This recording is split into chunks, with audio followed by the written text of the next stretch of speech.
Hey, welcome back to the studio. Today we're going to be talking about some Star Wars, The Mandalorian Season 3 theories. That's right. I have a theory, and you have a theory. I have kind of a theory and a half. Okay. Yeah. We're going to share them with you today. So we've seen Season 1, we've seen Season 2, we've seen the Book of Boba Fett, and we're taking all that data and we're saying where is the logical conclusion according to us as to where this might go, right? And I know there's a ton of theories online about everyone saying this is definitely going to happen, this might happen, this seems like a logical direction. Well, we're going to add our own voices to the mix and share what we have to think. Does that sound good? I think you should start. Okay. 'Cause you seem like you got a whole thing. Okay. And mine might actually tie into yours. Okay, gotcha. Or it might motivate it. Who knows? Yeah. So, basically what I think is, when it comes to Mando and Grogu, there is a dynamic that we're seeing after the Book of Boba Fett where they are now partners and less so Mando being the caretaker of Grogu, right? In doing so, we have to develop Grogu as a character. We have to really explain where he's coming from. Now we saw from the trailer, there is where is it? There's Jedi. Okay, it's right here. Yeah, it's right here. So we're definitely going to see the prequel world, all right? And I know with Clone Wars, Dave Filoni likes to live in this space. It's something that he really enjoys. And so we know from the trailer there is going to be flashbacks. I personally believe that when it comes to Grogu, we're going to get an extensive story about whoever hid him, whoever saved him during Order 66 when he was a youngling being trained. And we're going to get more of his backstory that's going to be flashed back probably throughout the season the same way the Book of Boba Fett did. So we know that they're comfortable doing a lot of flashbacks. Along with that, Ahsoka was around during this time, and we have to develop who Ahsoka is and who is significant in her story because we have a show coming up, also directed by Dave Filoni and John Favreau. So because of that, if Ahsoka, the show is coming up, we have to develop her as a character, which I think with Grogu as the doorway lends itself to telling some of her story during this period of time as well, around Order 66. Well, I don't know. She didn't meet Grogu till and she doesn't have later. She doesn't have to. But she's also not in the Jedi Temple at this point. But she's kind of like excommunicado almost. Perhaps, but there are things that happen during this time that affect her in another location. True. So what I'm saying is Grogu is a good doorway to tell her story. The same way, like I said, with the Book of Boba Fett, they told like a Mandalorian story for 2 episodes in the middle of that. Yeah, you could give some hints or you could go over to what she's doing. Exactly. They have to set up that show as well. And they might choose not to do that, but I think they're going to use this opportunity to tell her story during this period of time as well.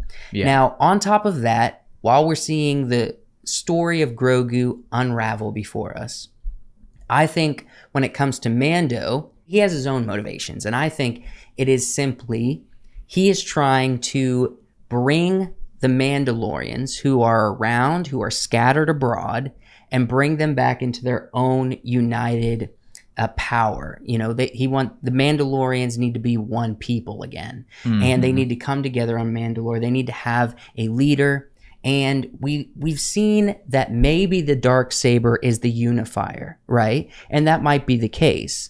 However, I have a theory that's a little far out there. Okay.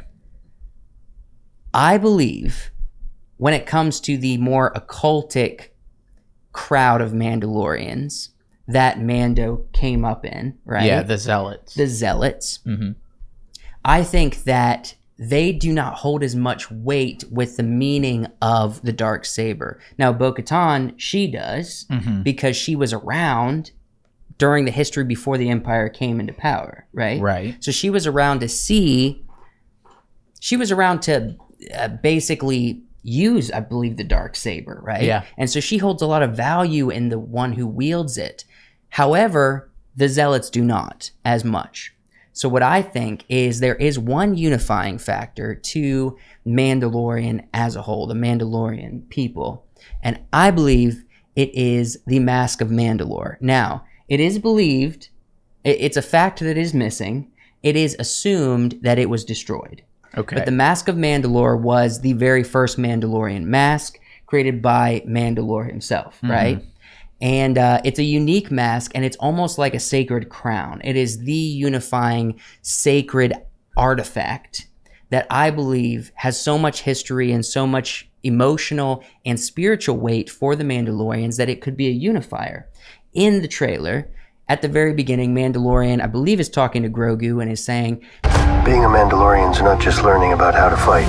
You also have to know how to navigate the galaxy. That way, you'll never be lost.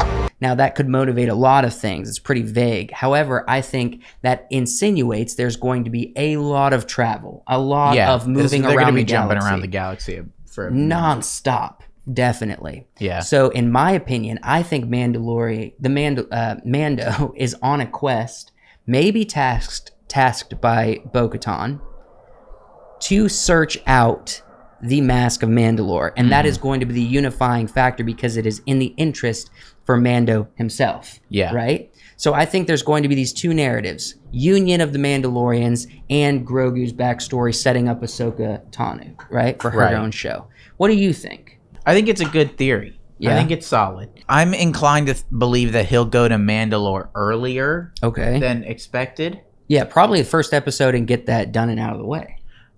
My theory is one more of like regarding how he moves throughout the galaxy and kind of his philosophy. Right. Because we know he came up with the Zealots, but we know he spent time with Bo-Katan. He's removed his helmet, and he's still kind of in this, sect of Mandalorians who believe that taking off your helmet is a sin. Right. So they tell him, go cleanse yourself in the pools of Mandalore.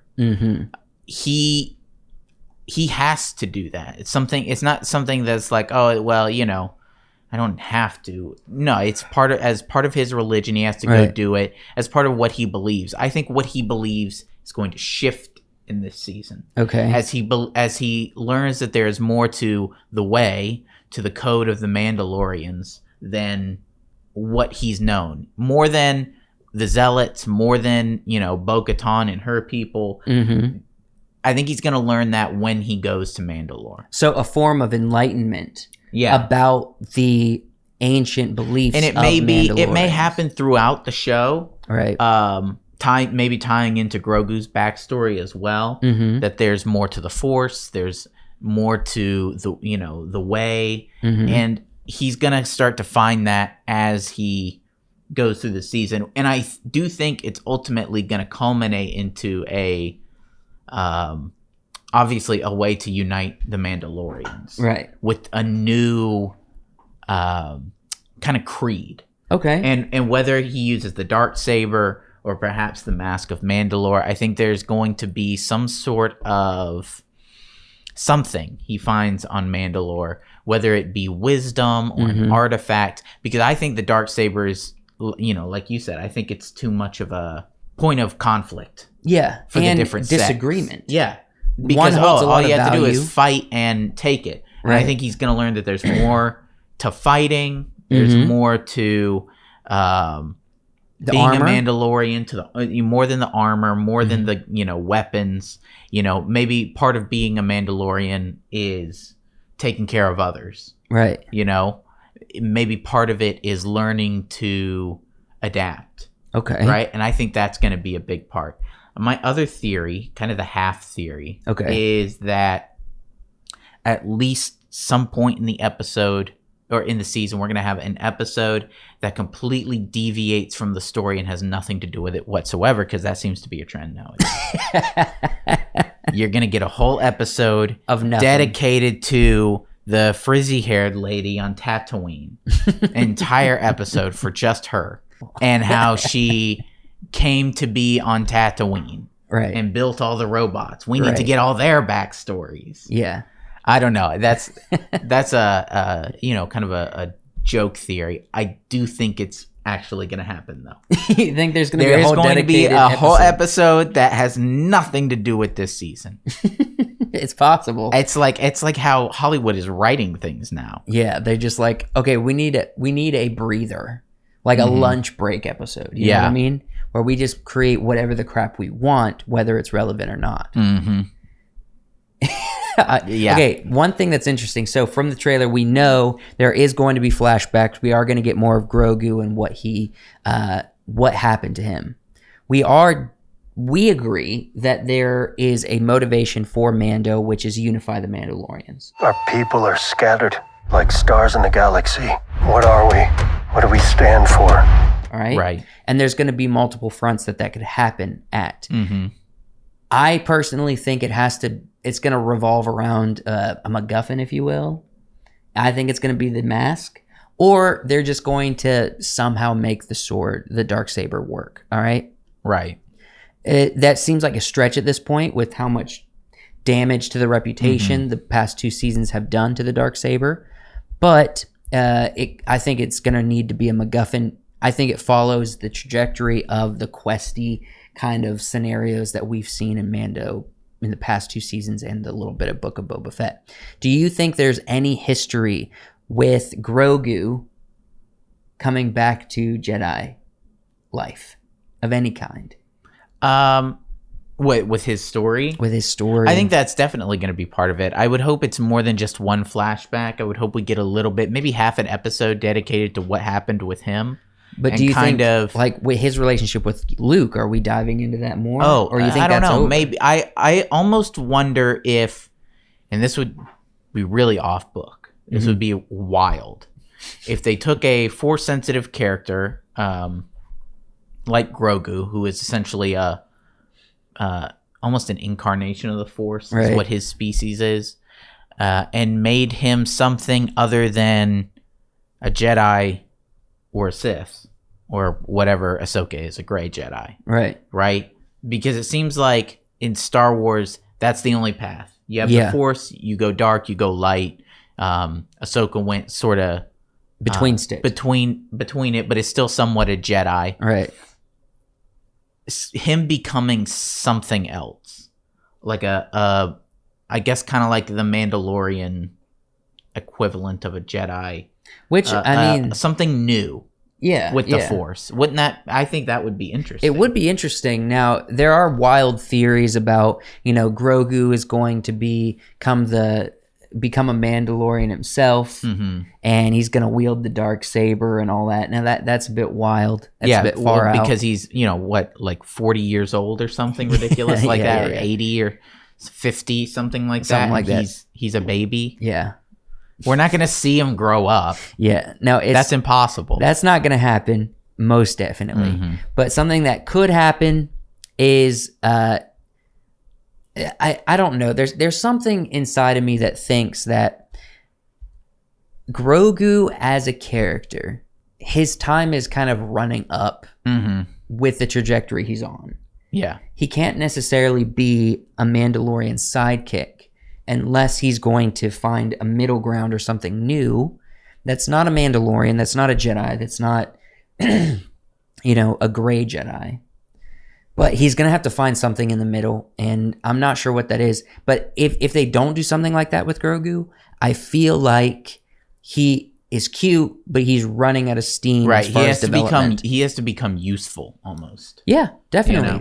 We have to see a future for him. Yeah. And when he quit smoking? Well, when he quit be training as a Jedi, he lost like his future that we saw him playing into. Right, which having to pick that is kind of dumb. Right?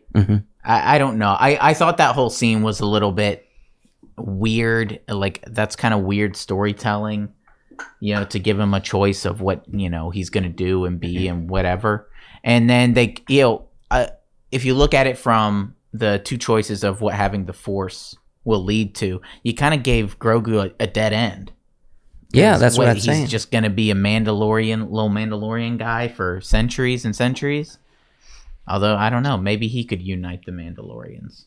Something that can live a little bit longer than humans, with a little bit more power than humans. It's unlikely to me. Yeah. I'm sorry, I'm losing my voice. But we should end this video. That's probably a sign. I gave all my theories. I gave all my thoughts. Yeah. I want to hear what you guys have to say and what you think might become of Mandalorian Season 3. in the comments below. I'd love to hear all your thoughts. Please like the video and subscribe to the channel, and we'll see you in the very next video.